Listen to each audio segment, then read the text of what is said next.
सुनहरे दौर के बाद अचानक आई मुसीबत से बचने के लिए लालू प्रसाद ने 2.5 दशक पहले जिस राष्ट्रीय जनता दल का गठन किया, उसकी कमान अब तेजस्वी यादव के हाथ में है।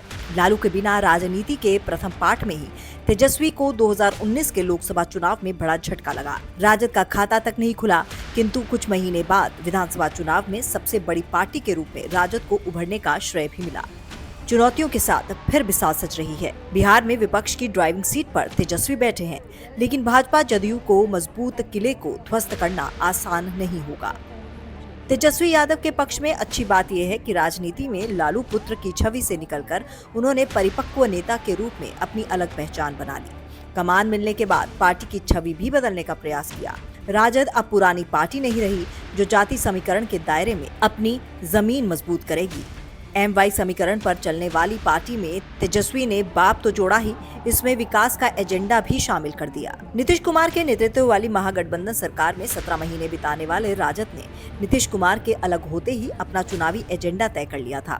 जदयू और भाजपा सरकार की घेराबंदी के लिए 17 वर्ष बनाम 17 महीने में हुए काम को राजद ने अपना आधार बनाया है।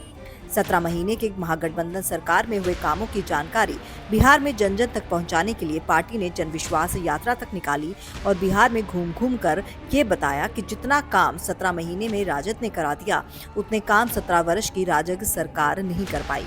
5 लाख युवाओं की नौकरी, बिहार में आरक्षण का दायरा बढ़ाकर 75% करना, किसानों के उत्पाद की बिक्री के लिए मंडी व्यवस्था की पुनर्बहाली, 35 लाख से अधिक गरीबों को आवास निर्माण के लिए करीब 1.25 लाख रुपए देने का प्राविधान, बिहार के नियोजित शिक्षकों को राज्यकर्मी का दर्जा समेत अन्य कार्यों की बदौलत राष्ट्रीय जनता दल ये बताने में सफल रहा कि पार्टी के लिए जाति समीकरण जरूरी है तो विकास और रोजगार भी उतना ही महत्वपूर्ण। अपने इस एजेंडे को राष्ट्रीय स्तर पर स्थापित करने के लिए राजद INDI के साथ मिलकर चुनाव मैदान में आएगी। हालांकि बिहार में सभी INI में सीटों के बंटवारे में पेच है, लेकिन राजद के साथ चलने वाली कांग्रेस जैसी पार्टी बिहार में राजद के खिलाफ बहुत मुखर होकर बोलने की स्थिति में नहीं है। अलबत्ता वाम दलों को लेकर लालू प्रसाद के साथ ही तेजस्वी यादव और पार्टी का नजरिया थोड़ा लचीला जरूर है। माना जा रहा है कि पिछली बार 20 सीटों पर प्रत्याशी उतारने वाला राजद इस बार अपने हिस्से में 28 सीटें रखेगा। पार्टी का प्रयास होगा राजद को विकास के एजेंडे पर खेलना और अपनी पिच पर खेलने के लिए मजबूर करना।